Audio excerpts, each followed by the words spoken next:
Hello, I hope you're doing well. Today we're going to use the blend tool to create a background like this, which looks like 3D waves, and also learn how to draw a transparent glass orb like this. Okay, let's get started. I'll use a rectangle and draw it to match the size of the artboard. Then, I'll apply a black and white gradient from the swatches. When I work with gradients, I like to start with black and white first, then add other colors later if needed. Of course, I replace the white point with gray by clicking and holding in the swatch, then dragging it onto the white color stop. Press the G key on the keyboard. That's the shortcut for opening the gradient annotator. Then drag it again from top to bottom. Go to the Layers panel. Oh, but before that, if you don't want to waste time mixing colors again, I recommend adding your gradient to the Swatches panel. Click the plus icon, you can name it or not, then press OK. Now go back to the layers, lock the first one, and click New Layer. Draw a circle and fill it with the same gradient as the background. Press Ctrl+C followed by Ctrl+F.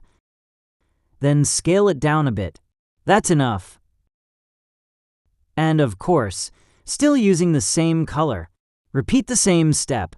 Ctrl+C followed by Ctrl+F. Scale it down again, but this time, you need to use reverse gradient to swap the color positions like this. Don't forget, in this piece the black should be on top. Okay, let's continue. Press Ctrl+C followed by Ctrl+F. For this piece, swap the colors so that the black is at the bottom by pressing reverse gradient as before. Do the same again. Ctrl+C followed by Ctrl+F. In this piece, make sure the black is on top like this.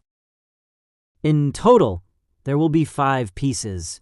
You can use more if you want, but better to experiment with that later. Otherwise, you might get confused. Select all 5 pieces. Press Ctrl+Alt+B.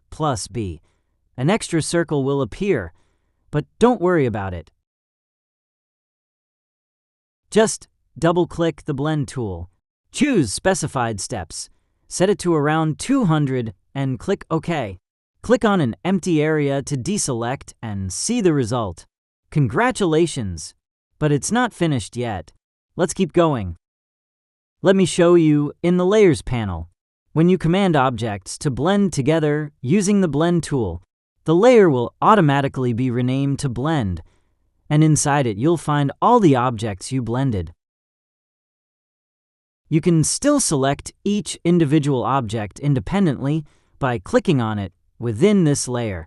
This is useful because once you've applied the Blend command, you might want to make further adjustments, such as resizing each piece to make it larger or smaller as you wish.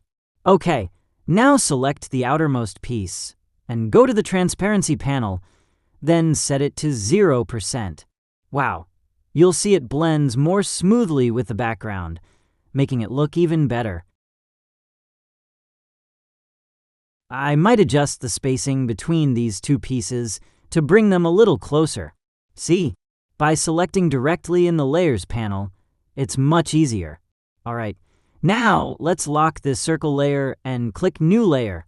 Draw a circle, making it slightly smaller than the innermost hole, like this. Fill it with dark blue. Use the Mesh tool. Click on the intersection point here, and apply a light blue color. Then click at the bottom and add light blue as well.